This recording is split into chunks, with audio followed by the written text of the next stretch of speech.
Muy buenas noches, queridas amigas, queridos amigos.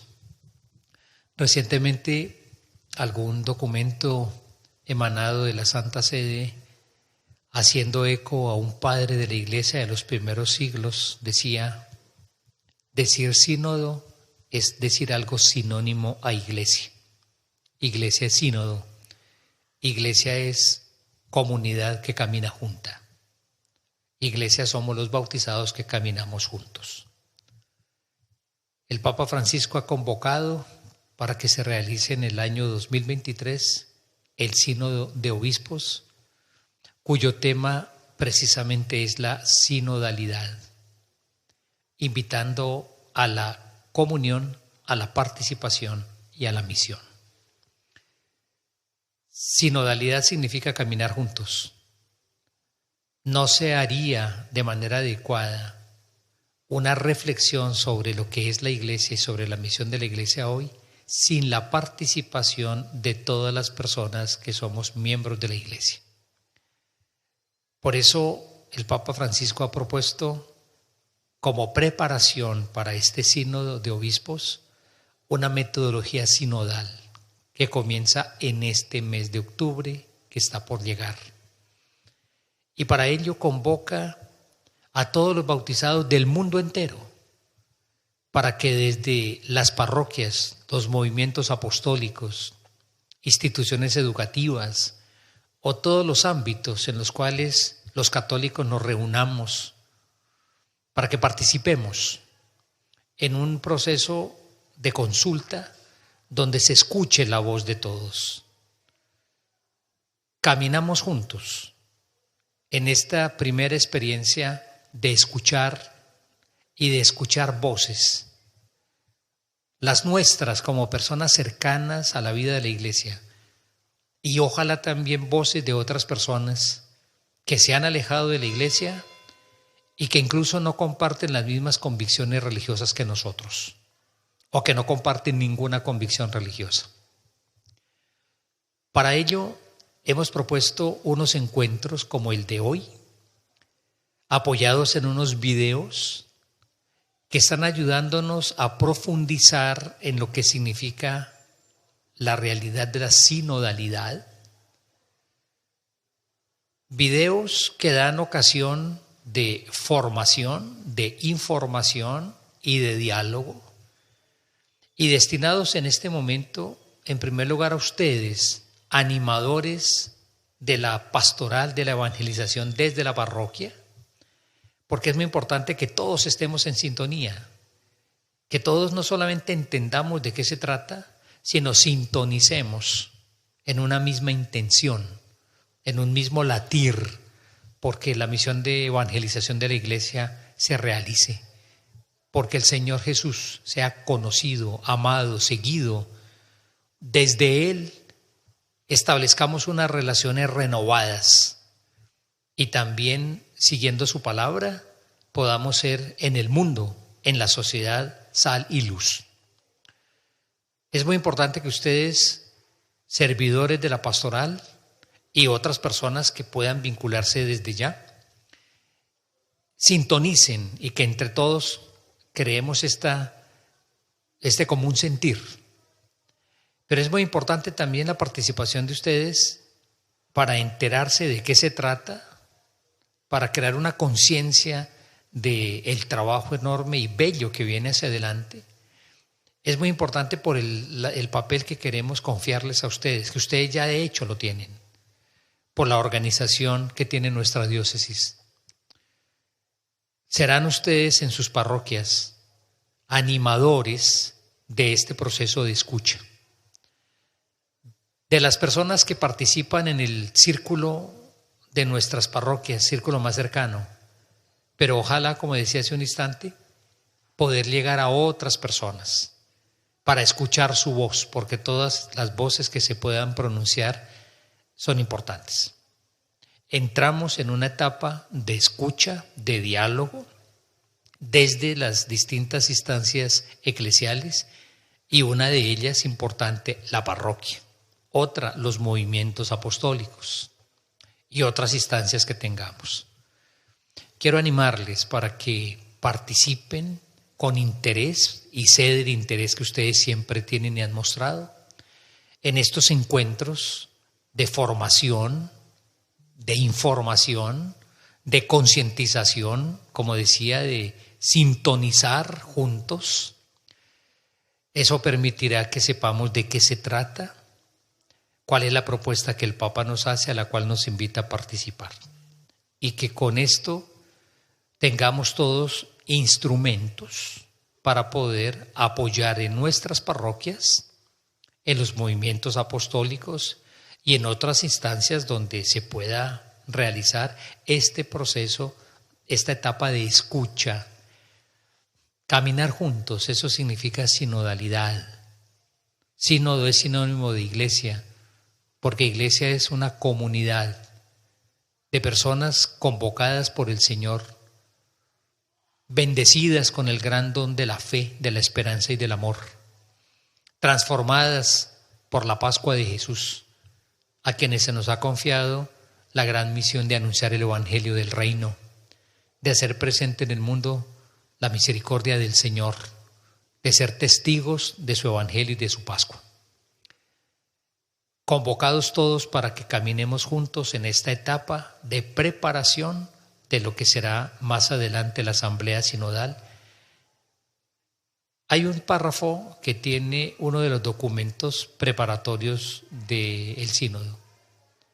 Y ahí se dice que no se trata de producir un documento, sino de crear todo un movimiento de despertar, de sueño, de ilusión, todo un movimiento de manos servidoras, de personas que nos acercamos, de personas que dialogamos, de personas que nos apasionamos cada vez más porque Jesucristo sea anunciado, con la convicción de que el mundo necesita el Evangelio y que Jesús nos regala el camino, verdad y vida, la ruta de construcción de nuestra existencia según el proyecto amoroso del Señor.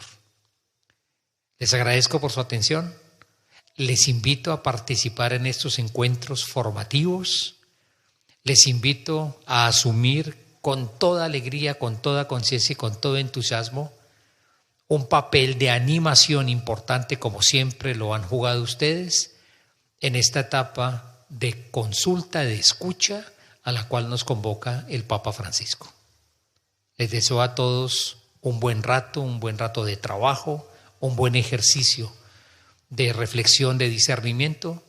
Acompañémoslo siempre con la oración y que el Señor nos bendiga en este camino que seguimos recorriendo juntos. Un abrazo para todos ustedes. Imploro la bendición del Señor. Hasta pronto.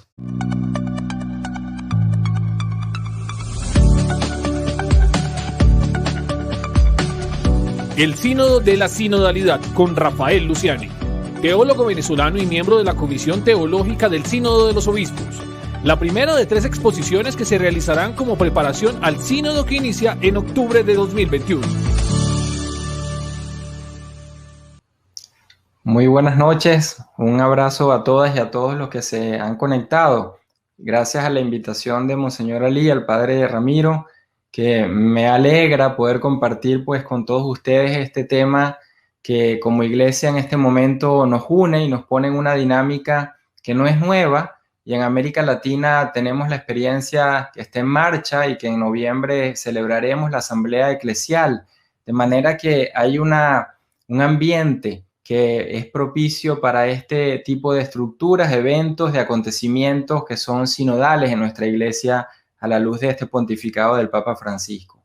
Por eso quisiera esta noche compartir con ustedes algunos elementos que nos ayuden a comprender la eclesiología detrás de lo que se llama la sinodalidad y cómo un sínodo sobre la sinodalidad supone una revisión de la iglesia, porque no es un sínodo que trata un tema como el sínodo de los jóvenes o el sínodo de la familia o sínodos anteriores sobre la vida religiosa, el laicado. Este es un sínodo que trata sobre la esencia, el ser, el vivir, el obrar de la iglesia, la sinodalidad, como es definida por la Comisión Teológica Internacional. Comparto entonces algunas de estas ideas que nos pudieran iluminar para luego hacer reflexiones en las comunidades, en las familias, en las casas y también en el diálogo que podamos tener esta noche. Un primer aspecto es la gran pregunta que se hacía ya el dominico Yves Congar, quien fue perito del Concilio Vaticano II. Y él se preguntaba qué eclesiología estamos viviendo.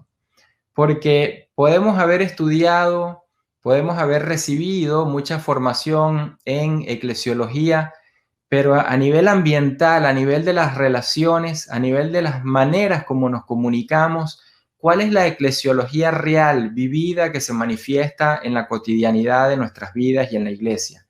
Por ello, en la redacción del documento preparatorio para este sínodo, se inicia con un análisis de los signos de los tiempos que no solamente parten de la realidad social, política y económica, sino también de la realidad eclesial.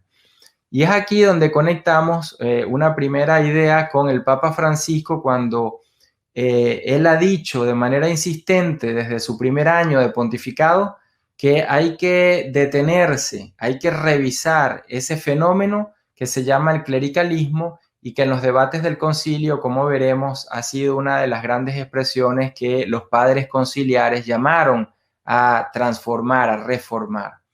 Un segundo elemento que vamos a ver al inicio también brevemente es por qué un sínodo sobre sinodalidad es un sínodo de reforma. Y cuando decimos reforma, ¿a qué nos referimos? Pablo VI inicia durante el concilio un llamado que lo caracteriza a él como la búsqueda de una manera más completa de ser iglesia. Hasta Francisco, que recogiendo el sentir de unitatis reintegratio nos llama una reforma permanente. ¿Qué significa entonces un sínodo que busca o anima o quiere que la iglesia encuentre senderos de reforma? Un tercer elemento es entender la sinodalidad en conexión con el Concilio Vaticano II como una profundización de esa eclesiología del pueblo de Dios. Y en esto es muy claro el documento de la Comisión Teológica Internacional al decir que no se puede entender la sinodalidad sin la eclesiología del pueblo de Dios. Por ello, en un cuarto y último entonces punto a exponer es qué modelo eclesial actual sinodal nos permite tener esperanzas de que es posible, que no es una utopía. Y en América Latina tenemos ya experiencias de reconfiguración eclesial en clave sinodal. La primera entonces pregunta, ¿qué eclesiología estamos viviendo? Y cuando decimos qué eclesiología estamos viviendo, el teólogo Congar, que cito con frecuencia porque fue perito en el Vaticano II, y además de eso nos ha dejado un legado en función del tema de la conversión de la iglesia y la reforma de la iglesia, dice con toda claridad en este texto que el cristianismo es eterno, pero las formas en las que se ha realizado y se halla al presente realizada esa civilización cristiana, la organización concreta del apostolado, la alta y la baja administración de la iglesia, incluso la celebración del culto y ciertos elementos de la filosofía cristiana, todas estas formas son históricas, están condicionadas, por tanto no son absolutas, y entonces nos advierte de el evitar absolutizar lo relativo y relativizar lo absoluto. Por ello, cuando hablamos entonces de revisar, de discernir qué es lo que hemos de convertir, cambiar y transformar, estamos hablando de estas formas que a lo largo de la historia la iglesia siempre va haciendo su proceso de transformación y de reforma. Por ello, la forma actual a la que hay que discernir y tener un diagnóstico claro para saber qué hacer, y sobre todo a la luz de un sínodo que supone la reunión de todas las iglesias locales, esa sinergia de iglesias locales, es lo que el Papa Francisco llama el clericalismo, que viene de las discusiones del concilio. Y cuando decimos clericalismo, estamos hablando de un modelo de institución, una manera de ser institución. Y por tanto, el problema que esto representa, ya lo decía Ronaldo Muñoz, eclesiólogo chileno latinoamericano en los años 70, que puede ser esta manera de ser iglesia un obstáculo para descubrir el evangelio. Y esto es lo que hoy en día podemos ver y apreciar en una crisis eclesial en la que está en juego el testimonio del evangelio a través de las estructuras eclesiales. Por ello, cantidad de estudios que se han hecho coinciden con el diagnóstico del Papa Francisco e incluso llegan a hablar de un posible fracaso del modelo institucional. Fíjense que estamos hablando no de la iglesia, sino del modelo institucional que la iglesia en un momento determinado de la historia tiene y que ha de ir siempre cambiando y reformando. Por ello, dice otro estudio muy interesante que hacen los obispos alemanes en el 2018, que el clericalismo denota un sistema jerárquico y autoritario y por tanto trata de un problema del poder, es un malentendido del poder, una manera de ejercer la autoridad que no va acorde con lo propio del ministerio que se vive y que se sirve a la comunidad a través de esa ministerialidad.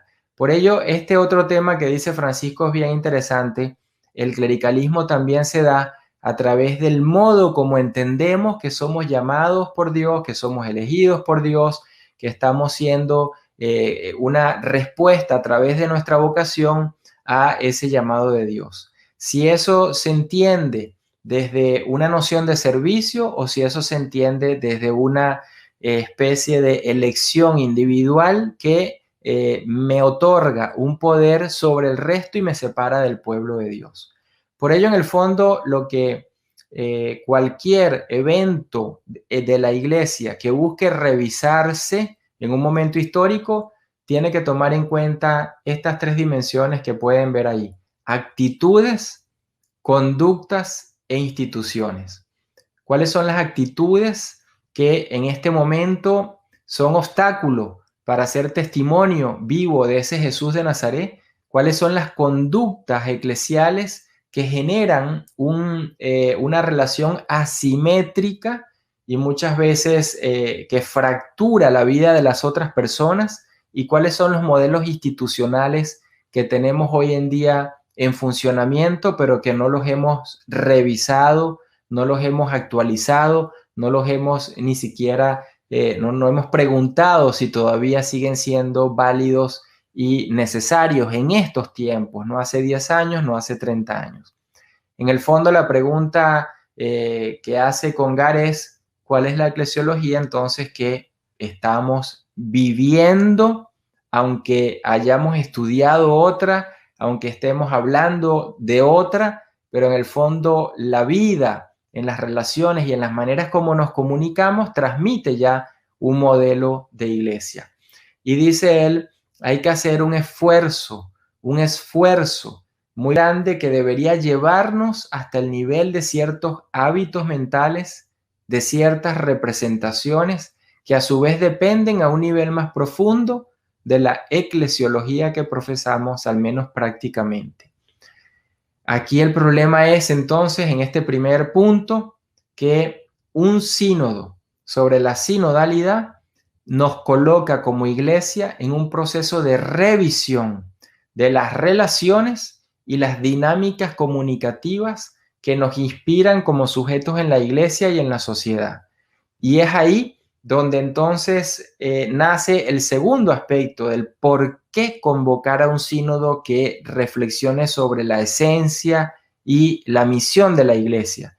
Y repito lo que al inicio les decía, no es un sínodo sobre un tema, es un sínodo sobre el ser y el operar de la iglesia. Por ello entonces es un sínodo que invita a pensar en la reforma. Y cuando digo reforma, ¿a qué nos referimos? Veamos lo que dice Pablo VI, que para mí es la definición más hermosa que podemos encontrar en relación a la sinodalidad. es esa insistencia en la que el Papa Pablo VI, en la segunda sesión del concilio, decía que era su deseo, que era la necesidad y el deber de la Iglesia de pensar una más completa definición de sí misma. Una Iglesia que se autopreserve, que se quede en pausa en el tiempo, que no se movilice, en fin, una Iglesia que no sea iglesia en salida, nunca va a tener este dinamismo de querer siempre buscar una más completa definición de sí misma. Pablo VI entonces acá nos da una clave, que el concilio en Unitatis Redintegratio, en el número 4 y 6, aparece bajo la expresión reforma permanente. Es permanente, es perenne. Debemos siempre buscar una más completa definición de la Iglesia. La Iglesia que llegue a encontrar en un momento determinado una forma perfecta, deja de ser Iglesia. La Iglesia supone un camino, supone caminar, supone crecer, supone salir y por tanto supone aprender y supone entonces cambiar y reformarse. Por eso el Papa Francisco en Evangelii Gaudium 26 retoma Unitatis Redintegratio 4 y 6 y lo sitúa en el plano actual de la necesidad de la Iglesia de buscar una revisión profunda en el estado actual de las cosas en las que se encuentra. Y el por qué la Iglesia hace esto nos lo dice en los textos que tienen ahí de Unitatis Redintegratio y lo retoma en Evangelii Gaudium el Papa Francisco en ese mismo texto también. Por fidelidad a Cristo. No hay una reforma que sea solamente organizacional, sino que toda reforma tocando la organización, las estructuras, las mentalidades, se hace por fidelidad al seguimiento de Jesús. Este es el fundamento de cualquier cambio y transformación en la Iglesia. De aquí entonces que hay que romper con un antagonismo que a veces tenemos. ¿Reformamos estructuras o reformamos mentalidades? ¿Se trata de una conversión personal o se trata de una conversión estructural institucional? La clave está en ver siempre la realidad de una manera integral, interconectada. Yo puedo tener una mentalidad renovada, pero la estructura sigue siendo de respuesta a lo que hace 30 años se necesitaba y la mentalidad de la persona no logra realizar todo el potencial y darse de manera plena. Viceversa, puedo tener una estructura renovada con un ámbito sinodal propio de lo que se busca hoy en día, pero tengo la mentalidad de la persona que ahí trabaja con una manera de ser, de relacionarse, de comunicarse que no responde a una iglesia sinodal. Entonces, por ello, no podemos separar por una parte la estructura y por otra parte las mentalidades o la espiritualidad. Se trata de una revisión profunda del ser, del quehacer de la iglesia y por tanto de todos los sujetos y cómo nos relacionamos en la iglesia. De ahí que en este segundo aspecto, cuando hablamos de reforma, no se trata solo de hacer ciertas modificaciones o ciertos actos de adaptación a los nuevos tiempos, sino que también es necesario muchas veces crear estructuras nuevas, crear algo nuevo. En América Latina acabamos de pasar por un proceso de creación de una estructura nueva, la Conferencia Eclesial para la Amazonía, creación de un acontecimiento nuevo, la Asamblea Eclesial de América Latina y el Caribe. Estamos hablando de estructuras nuevas, de eventos y a formas de ser iglesia nuevas, de manera que no es algo que nos deba asustar, sino que todo lo contrario es reencontrarnos con el modo de ser iglesia, siempre respondiendo a los signos de los tiempos actuales. De ahí que cuando decimos cambios, lo primero es hablar de las relaciones y las dinámicas comunicativas. Eso significa cómo nos entendemos en la iglesia, quiénes tienen derecho, quiénes tienen deberes, cómo nos relacionamos. Nos relacionamos de manera asimétrica, unos con poder y otros sin poder, unos que enseñan, otros que reciben. Y el Concilio Vaticano II es muy claro en esto. Monseñor Desmet, que tienen ahí en la lámina, decía en los debates del concilio que estaba antes la pirámide, y la pirámide consistía en el Papa, los obispos, sacerdotes, cada uno de arriba a abajo enseñan, santifican y gobiernan, y luego en la base estaría el pueblo cristiano, que era entendido como el laicado o los ministros no ordenados o la vida religiosa, en fin, los que no tenían el sacramento del orden.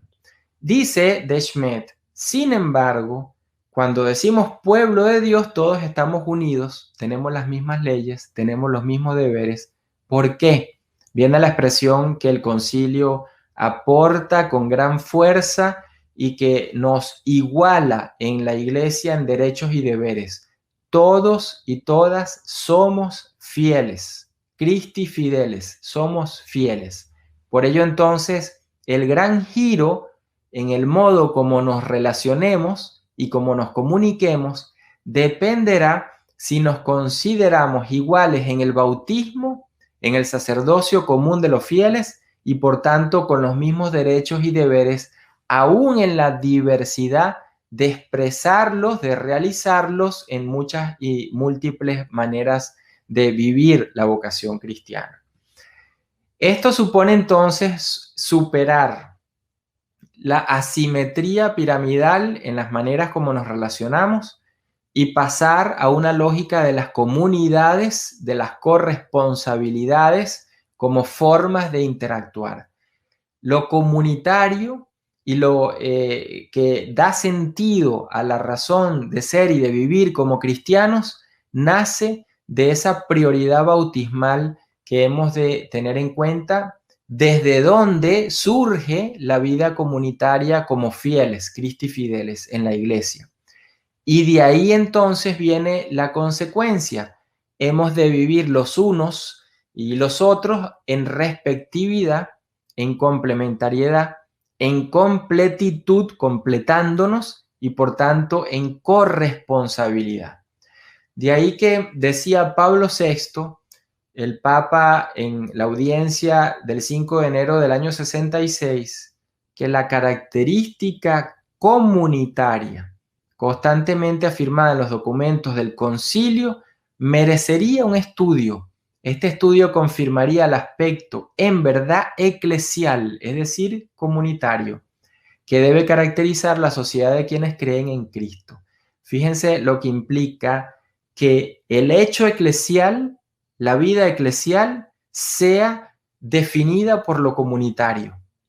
Dice el Papa, todo lo que disminuye o hiere el sentido comunitario está fuera de la línea que el concilio ha trazado para la renovación y la extensión de la iglesia. Y habla en un discurso que nos recuerda a los discursos que el Papa Francisco hizo durante sus primeros años en diciembre a la curia. Habla Pablo VI acá de esas mismas relaciones a las cuales luego Francisco se refería. Los particularismos, los egoísmos, las pretensiones de que alguien insinúe en algunos espíritus o en algunos grupos católicos, en fin, cantidad de maneras de relacionar y comunicarnos que rompen este sentido de totalidad, de comunidad, de Christi fideles. En el caso de América Latina, estamos en una línea de recepción del concilio que es muy importante porque Francisco trae la tradición latinoamericana y como pontífice la profundiza hacia la Iglesia Universal. ¿Y qué de esa tradición latinoamericana podemos tomar, recordar y actualizar cuando hablamos de este sínodo que busca repensarnos como iglesia? Algo que podemos aprender de Medellín es el paso de la pastoral de conservación a una pastoral de evangelización. Lo que en el documento preparatorio se nos dice como esa iglesia que como pueblo de Dios en su totalidad es sujeto de evangelización, no objeto de evangelización, sino sujeto activo de la evangelización. Por tanto, la pastoral de conservación es la que hace del otro un objeto de recepción, la pastoral de evangelización es la que hace del otro un sujeto activo y por tanto corresponsable. De Santo Domingo aprendemos el concepto de conversión pastoral, que no es un cambio de modelo pastoral, siempre aclaro esto, no es un cambio del modelo pastoral, es un cambio, como dice el número 30 de Santo Domingo, de las relaciones, conciencia, praxis personal y comunitaria, relaciones de igualdad y autoridad, y de las estructuras y sus dinamismos. Es el texto con el que los obispos reunidos en el año 92 en Santo Domingo nos llaman a revisar las relaciones de igualdad y de autoridad en la iglesia. Estamos hablando ya de un llamado que desde el año 92 viene tomando conciencia en el sentido de una iglesia que necesitaba ya hacer este tipo de revisiones y discernimientos. Por eso Aparecida utiliza dos palabras que hoy en día en el sínodo sobre la sinodalidad aparecen constantemente en el documento preparatorio, en el Vademecum y en las demás subsidios que se irán ofreciendo. Corresponsabilidad y participación efectiva. Corresponsabilidad es un concepto muy interesante porque no es como se entendía en los años 80 y 90, que era de modo auxiliar, sino como la entendió el cardenal Suenens en el Concilio Vaticano II, cuando luego del concilio escribe un libro que se titula La corresponsabilidad en la Iglesia. Y dice el cardenal Suenens, la corresponsabilidad se basa en la igual dignidad, no en relaciones de ayuda o auxilio, sino en responsabilidades compartidas en una comunidad de fieles. Luego, para terminar en esta segunda parte, Francisco, ¿qué hace? Retoma toda esta senda desde el concilio, pasando por la tradición latinoamericana hasta el inicio de su pontificado, cuando propone en Evangelii Gaudium número 27 que la reforma de las estructuras exige la conversión pastoral. Esa conversión de Santo Domingo, año 92, esa conversión pastoral de Aparecida en el 2007. Estamos pues entonces ahora en una nueva fase. El sínodo responde a una nueva fase en la recepción del Concilio Vaticano II. Y el sínodo, como trata la sinodalidad, supone una profundización de la Iglesia Pueblo de Dios. En América Latina, esta ha sido la eclesiología que nos ha alimentado y que nos ha orientado y que se vive en las comunidades. Pero hoy en día, con la sinodalidad, estamos en una profundización de esa eclesiología. ¿Qué más nos puede decir en relación a los cambios que necesita la iglesia hoy? El primer aspecto es que el capítulo segundo, en la Lumen Gentium, ustedes tienen el capítulo primero, Misterio de la Iglesia, el capítulo segundo, Pueblo de Dios, y el capítulo tercero, la jerarquía, y así siguen otros capítulos sobre el laicado, la santidad, vida religiosa. Cuando estamos hablando del capítulo segundo, Pueblo de Dios, estamos hablando de todos los sujetos eclesiales. Por tanto, decir que ese es el capítulo central de la eclesiología del concilio supone entender las relaciones entre todos los sujetos eclesiales como fruto del bautismo y como relaciones corresponsables, como relaciones recíprocas y como relaciones en las que cada sujeto aporta algo completo que a la vez completa a la otra persona en su realización de su vocación cristiana. Esto lo vamos a ir viendo ahora poco a poco. Pero lo que se llama este giro copernicano del Concilio Vaticano II es lo que hoy en día el Papa Francisco recupera y la Comisión Teológica Internacional en el documento sobre la sinodalidad, que invito a que lo lean, es lo que coloca como central. El capítulo 2, pueblo de Dios. ¿Qué significa decir pueblo de Dios? Primero significa, como dice Monseñor Proaño, ya antes del concilio, cuando fueron consultados los obispos sobre los temas que ellos consideraban que el Concilio Vaticano II debía tratar, y Monseñor Proaño en Ecuador ya decía que la Iglesia no es el Papa solo, tampoco es el Papa con el orden jerárquico solo. La Iglesia somos todos los fieles bautizados en Cristo. Todos los fieles bautizados en Cristo. Esto es lo que en el concilio Monseñor Desmet recoge y dice: todos somos fieles. Los fieles, el Papa, los fieles, los obispos, los fieles, los sacerdotes, los fieles, los religiosos, religiosas, presbíteros, laicos, laicas. Es decir, lo que nos cualifica en nuestra identidad en la Iglesia. Y por ello, entonces, cuando decimos pueblo de Dios, estamos hablando de algo orgánico, estructural, de una totalidad. No hay fragmentos en la Iglesia. Si alguien es considerado un fragmento en la Iglesia, esa no es la Iglesia de Jesús. La Iglesia de Jesús es siempre la de la comunitariedad, la de la inclusión de toda la diversidad que pueda existir. Por ello el concilio es muy claro al decir que se trata de una red como imagen multiforme de lazos estructurales, de relaciones vitales, es decir, todos estamos interconectados y unidos orgánicamente cuando decimos pueblo de Dios. Y cuando decimos pueblo de Dios, en Lumen Gentium 30 se nos dice un criterio muy importante.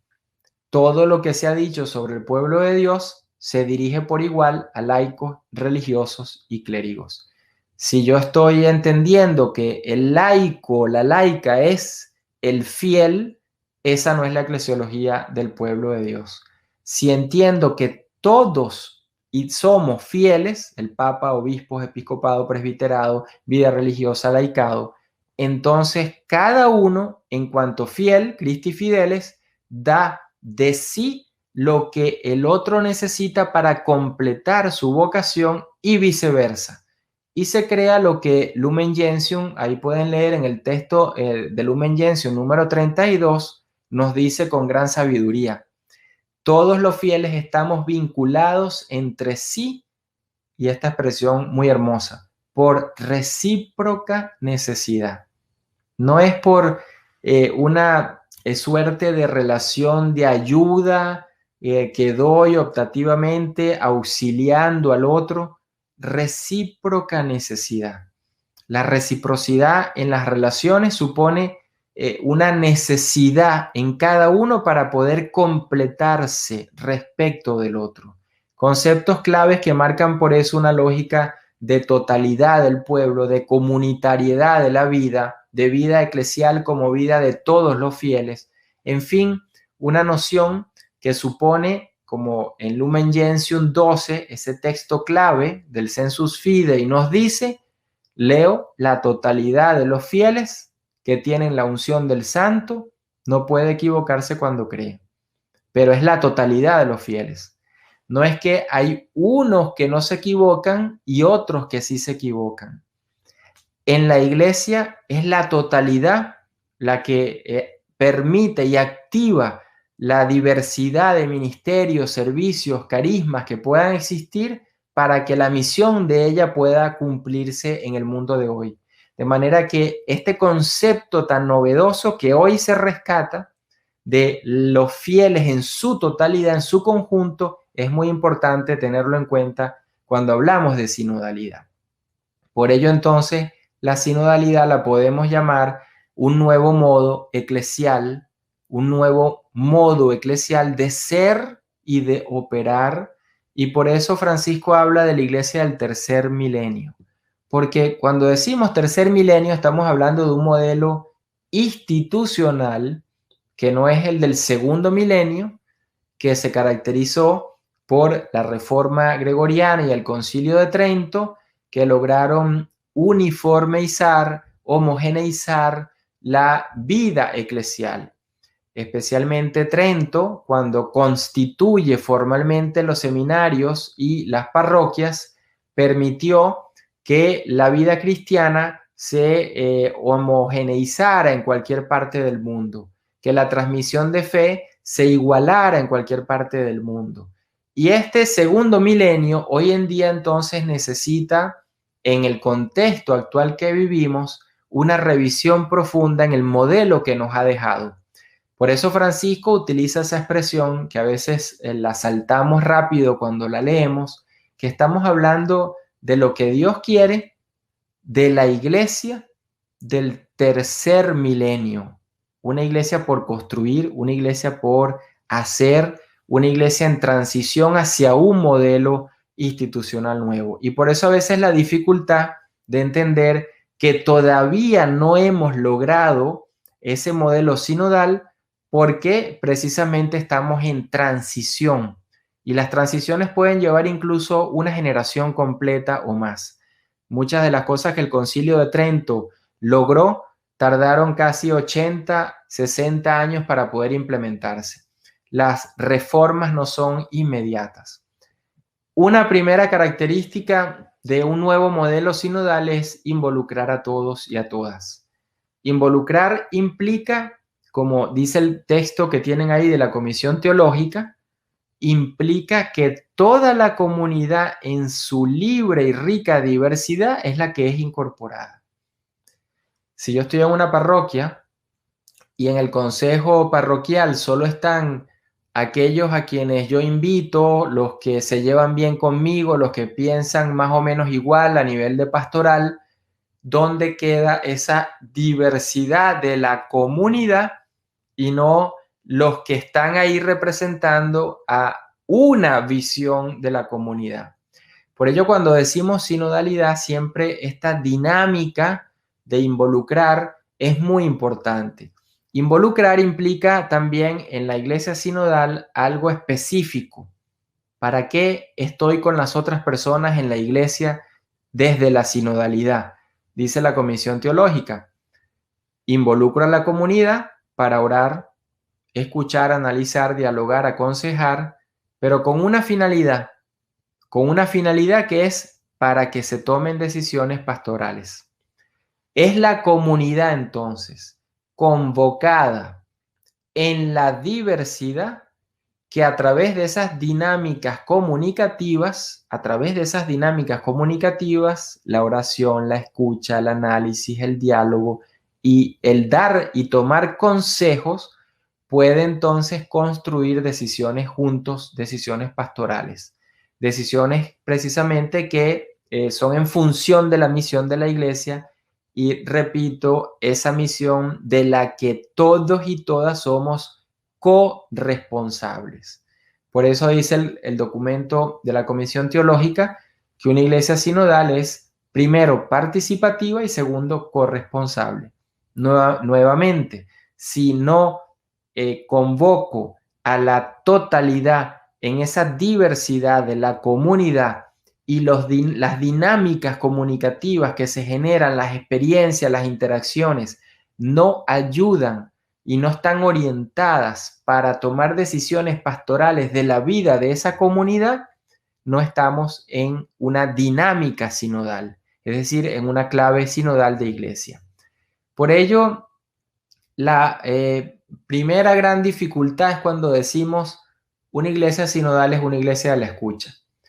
Porque si estamos hablando de que el otro en su diversidad es quien hace que yo complete mi propia identidad y vocación en la iglesia, la pregunta es a través de quién, de quiénes o de qué escuchamos para que seamos interpelados por Dios que habla a las iglesias, a las comunidades.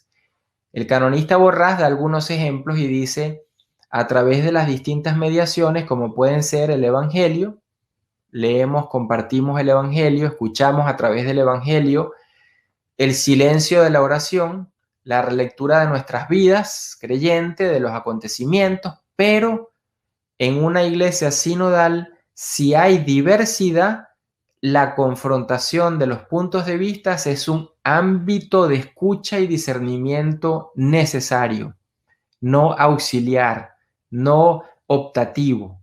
Para que pueda dar cabida a la diversidad, tengo que dar cabida a la expresión de esa diversidad. Por tanto, se convierte entonces en una mediación si queremos una iglesia sinodal. Para ir cerrando en este apartado, una iglesia sinodal basa su vida en estas dos dinámicas que nos ha enseñado la tradición cristiana del primer milenio. Si decimos que todo debe ser tratado por todas las personas en la iglesia porque a todos nos afecta cualquier decisión que se tome, no hay unos que no son afectados en una decisión eclesial, entonces, ¿cómo hacer para que cualquier decisión pueda expresar mi propia vinculación con la iglesia y no sentirme que simplemente soy un objeto que me dicen qué hacer y no sé más allá de eso qué significa la vida eclesial en su cotidianidad? Por ello, un modelo que aparece en el documento preparatorio del sínodo es San Cipriano, que en el primer milenio nos da una clave muy importante de cómo un obispo construía vida eclesial en su diócesis. Es decir, tomando consejos, dice él, nada sin el consejo de los presbíteros, y construyendo consenso del pueblo. Es decir, construir consenso luego de tomar consejo. No me basta tener consejos y luego tomo una decisión sin el consenso del resto. Por eso San Cipriano se convierte en esta iglesia sinodal, así como Crisóstomo, en esos símbolos de lo que significa caminar juntos, como la expresión sínodo nos los dice. Caminar juntos no es tanto el que yo reciba y tome consejo, eso es parte del caminar, sino también el cómo construyo consensos para que luego, cuando la autoridad toma la decisión, la autoridad ha participado del discernimiento, de los diálogos, de todo lo que permitió a una vida eclesial llegar a un consenso. El punto en el que la vida sinodal necesita hoy en día una reflexión y se están haciendo muchas tareas al respecto, es cómo integrar en la elaboración de las decisiones eclesiales los procesos de discernimiento, de consulta, de cooperación, pero a partir de todos los sujetos eclesiales, que no sean algunos los consultados, otros los que disciernen, otros a los que les pido una cooperación. Cómo hacer procesos de elaboración de las decisiones en la iglesia en la que exista esa comunidad convocada que pueda participar en su más rica diversidad. Por tanto, una vez logrado eso, podemos entonces decir que quien toma la decisión, la autoridad, en este caso del obispo, en un sínodo, es representativa del proceso, esa decisión del proceso que pasó por la elaboración de los muchos, de la totalidad de la vida eclesial. Y aquí por eso entonces hay un balance importante que nos regresa a ese concepto de pueblo de Dios, de Lumen Gentium. Si el obispo es un fiel más, su participación en el proceso ha de ser completa, plena. No puedo esperar al final que me llegue toda la información para luego decidir. En una iglesia sinodal, el problema no es quien toma la decisión, que en este caso la toma la autoridad ministerial. El problema es si esa autoridad ha participado como pueblo de Dios en el proceso de discernimiento de la elaboración de la decisión, y si todos los que han participado en la elaboración de una decisión representan a esa totalidad de lo que significa la iglesia. Por eso el gran reto, y aquí tocamos estructuras de la iglesia, es cómo formar nuevas actitudes para una iglesia sinodal. Sin formación no habrá iglesia sinodal. No hablo de formación teórica. Podemos haber estudiado toda esta eclesiología del pueblo de Dios, de la Lumen Gentium, pero como dice este eclesiólogo que leen ahí, Routhier, si no tengo la habilidad relacional para situarme como hermano, hermana, amigo, amiga, colaborador, cooperador, no podré tener una iglesia que marche, que camine de una manera sinodal. Por ello, ¿cómo abordar este tema hoy en día, ¿no? ¿Cómo abordar la necesidad de cambiar, de revisar todos los pensa donde exista formación, desde el seminario, las parroquias, institutos de pastorales, todo lo que podemos hacer para que los programas de formación también incluyan estas nuevas actitudes a las que hay que alimentar, formar, invitar a que se pueda entonces hacer real. Actitudes, por ejemplo, pueden ser esta lista que da el mismo eclesiólogo Routhier, miembro también de la Comisión Teológica de la Secretaría General del Sínodo de los Obispos. Y él dice actitudes muy concretas que hoy en día deberían ser muy importantes. Difundir la información, permitir la consulta, no esconder información. Expresar los puntos de vista distintos. No reprimirme porque si digo algo me van a votar, me van a callar, no soy tomado en cuenta en la iglesia. La expresión libre, apoyar el estudio, no solo basarnos en opiniones, sino en un proceso de reflexión, de maduración de ideas que pueda luego entonces intercambiar, deliberar y conducir, por tanto, a una reflexión que me lleve a decisiones. Y luego él habla de estos procedimientos cuando tenemos reuniones, intercambios, diálogos. Eso es muy propio de una vida eclesial. Pero cuando esas reuniones, intercambios y diálogos favorecen la vida sinodal, es para crear la ambientación que me permita todas estas actitudes que anteriormente decía. En la conferencia de Medellín, cuando uno estudia las actas, algo que sobresale siempre y que es muy interesante es la ambientación. ¿Cómo pudieron lograr una conexión entre la liturgia, la vida espiritual de cada día, la temática que se discutía a través de estudios académicos y de ponencias que se hacían, la reflexión en conjunto de las mesas de trabajo y las plenarias iban cada día dentro de una ambientación? Ambientación supone que voy primero uniendo todo, no es que rezo sobre un tema y luego voy y discuto sobre otro tema. Cuando hacemos reuniones, intercambios, diálogos, somos capaces de ver la integralidad que supone una vida cristiana en este contexto, incluso de llegar a discernir, a tomar decisiones en conjunto. Tengo que crear la ambientación necesaria que permita la libertad de expresar puntos de vista, la libertad de poder consultar, la libertad de poder aportar. Terminamos entonces con algunas pautas para una forma sinodal en la iglesia, una forma de iglesia que favorezca estilos, estructuras y acontecimientos sinodales.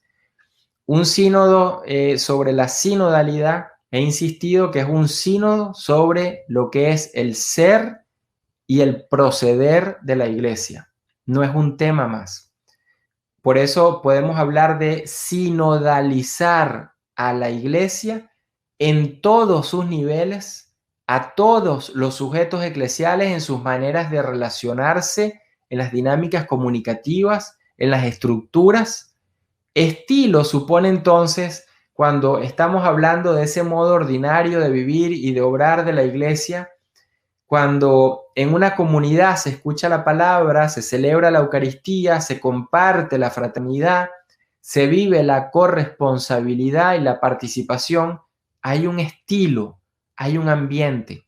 ¿Cuánta gente no dice, no voy a esta parroquia porque no me siento familia ahí, no me siento acogido ahí, no me siento parte de una comunidad? Se trata de un estilo que atraiga, toca lo cotidiano, cómo hacemos y de qué modo hacemos las cosas para poder generar estos ambientes sinodales, las estructuras y los procesos sinodales. Y esto es muy importante porque muchas veces estamos pensando en grandes estructuras y grandes procesos. Una pequeña estructura como una comunidad de vida cristiana, como una comunidad eclesial de lectura del Evangelio, como una comunidad en torno a la parroquia, hoy en día hablamos de comunidad de comunidades, es ya una estructura sinodal. No se trata, por tanto, de crear una macroestructura, sino cuáles son aquellos ámbitos, aquellas nuevas formas en las que puedo favorecer todo esto que estamos viendo de los valores sinodales. Y si yo no tengo una comunidad donde puedo cercanamente tener a la otra persona como hermano, como amigo, como colaborador, y me pierdo en una comunidad donde hay 10.000 personas, tengo que pensar entonces qué hacer hoy en día para que esa estructura recupere su sentido de acogida, su comunitariedad o su sinodalidad. Y tercero, acontecimientos. Una parroquia puede hacer una asamblea, puede convocar a una asamblea. Una diócesis que convoca a una asamblea. Es decir, ¿cuántos acontecimientos podemos hacer a todos los niveles, local, regional y no solo universal, como es el sínodo, que ponga en marcha desde abajo hacia arriba, desde la iglesia diocesana, la capacidad que tenga de dar cabida a este modo de ser de la sinodalidad? Y termino con estas experiencias latinoamericanas que conocemos muy bien porque ha sido parte del estilo. Cuando uno ve otras regiones y otras iglesias en otros contextos culturales, hay un elemento que valora de la iglesia latinoamericana, que es la capacidad que siempre ha tenido dentro de una comunión de iglesias locales de pensar siempre en buscar una forma inculturada, La opción por los pobres que se hace desde la iglesia latinoamericana es una expresión de la inculturación, de la inserción, de la encarnación de un modelo institucional que frente a la realidad de la pobreza quiere responder pastoralmente. Por tanto, estamos hablando de un estilo ante el cual la propia estructura eclesial se transforma y hace opciones que la renuevan cada vez más. Por eso dice, querida Amazonía, que así como todo se encarna, la predicación, la espiritualidad, también las estructuras eclesiales deben encarnarse. Y se encarnan en diálogo y en escucha con las personas, las realidades y las historias de un territorio. Es decir, si una parroquia en una ciudad de 10 millones de personas y otra parroquia en un pueblo de 30,000 personas son iguales, algo está pasando. No hay una iglesia enculturada, encarnada. No puede ser igual una parroquia en una mega ciudad a una parroquia en una zona rural muy pequeña de nuestros países. Es decir, que lo sinodal nos invita a esa manera de entender siempre esa encarnación, esa inculturación como el primer nivel de la vida eclesial. El CELAM ha sido un ejemplo de un organismo que nace antes del concilio, antes de hablar de colegialidad, ya nace un organismo colegial, pero que hoy en día se piensa, se reestructura, se discierne en clave sinodal. Aquí tenemos un germen importantísimo o un fruto importante a tomar en cuenta cuando decimos y dónde se ve algo concreto de la sinodalidad.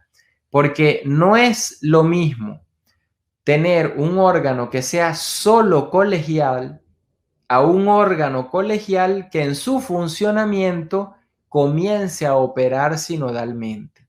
Porque esto toca una serie de elementos organizacionales como la toma de decisiones. En las estructuras sinodales, las tomas de decisiones se van construyendo desde abajo hacia arriba. Como decía anteriormente, cuando llega la autoridad final a tomar la decisión, la autoridad habrá participado del proceso. En una iglesia no sinodal, la autoridad está separada, le llega la información y toma la decisión. Por eso en el CELAM se ha hecho un esfuerzo donde los principios de participación y corresponsabilidad se unen al de la descentralización en la elaboración de las decisiones.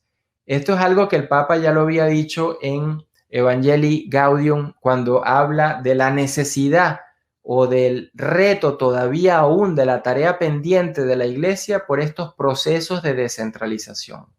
Y descentralización en este caso significa cómo hacemos que en las distintas instancias las personas, todos los sujetos eclesiales puedan ir incorporándose cuando se va elaborando una decisión para que la autoridad luego al tomarla pueda haber participado, haber discernido, haber dialogado, haber estado entendiendo los procesos, las razones, lo que se ha llegado a tomar y luego entonces puede proceder de una manera representativa. En el concilio plenario venezolano se dio una experiencia muy interesante porque duró 10 años sin pensar que iba a durar tanto tiempo, porque en las distintas fases se fue haciendo un proceso. Como se vivió como proceso, no es que había un día y una fecha de inicio y de término y tenía todo el evento que terminara aún cuando el proceso no hubiese logrado su fin. Por ello, aquí hay un elemento importante también de la sinodalidad. A veces los inicios y los términos nos atan y matan a los procesos. Entonces, ¿cómo podemos hacer procesos que no duren eternamente, pero que sí vayan construyendo las novedades que me permitan avanzar? Por una parte. Por otra parte, una experiencia también que se dio acá es cómo entender las votaciones. Si solo votan deliberativamente los obispos al final para la aprobación de un documento, pero esos mismos obispos han participado de las mesas de trabajo que construyen esos documentos, entonces su voto final está incorporado en la elaboración del documento. Y esto es algo que en cualquier dinámica actual de toma de decisiones se enfatiza. En una empresa, un director, un presidente, un jefe no puede estar aislado y la empresa tiene una vida separada y el presidente no sabe lo que está pasando. Es decir, hay un involucramiento de la autoridad siempre en los procesos que le llegan hasta la toma de decisiones, y ahí entra una metodología que tenemos que profundizar.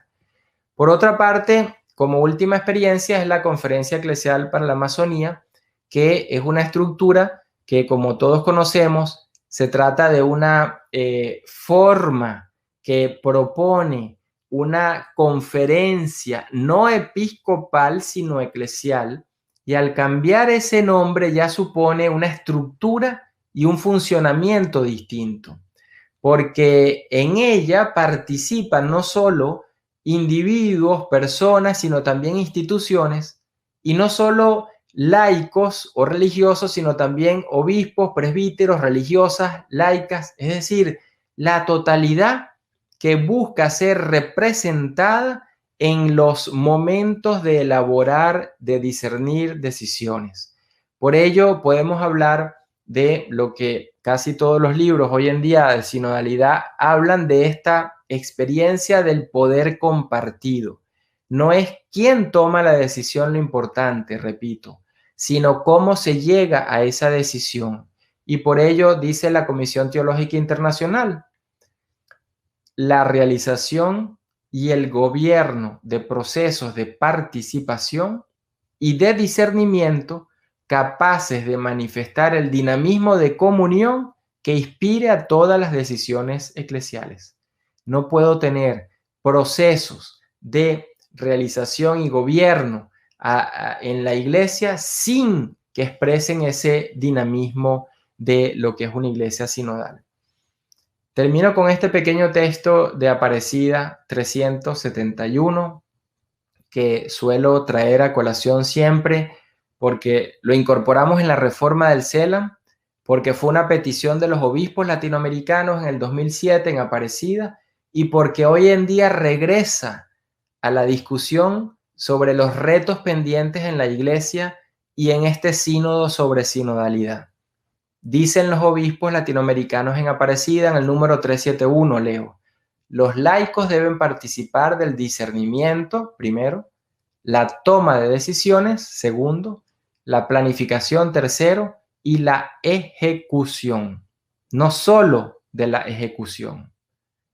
¿Cómo entonces comprender esto en una comunidad parroquial, en una curia, en un consejo diocesano pastoral, en un consejo presbiteral?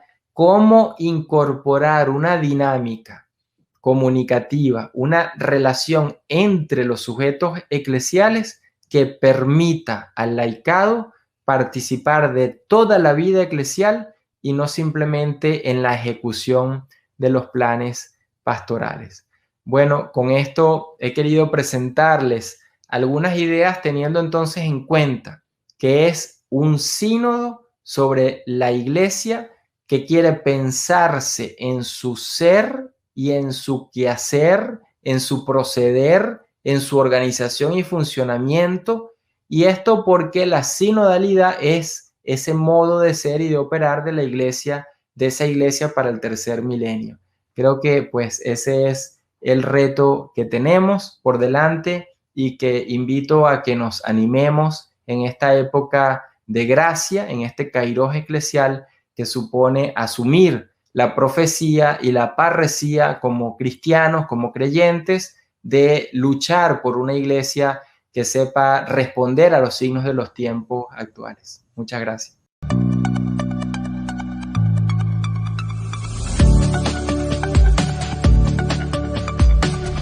El Sínodo de la Sinodalidad con Rafael Luciani, teólogo venezolano y miembro de la Comisión Teológica del Sínodo de los Obispos. La primera de 3 exposiciones que se realizarán como preparación al sínodo que inicia en octubre de 2021.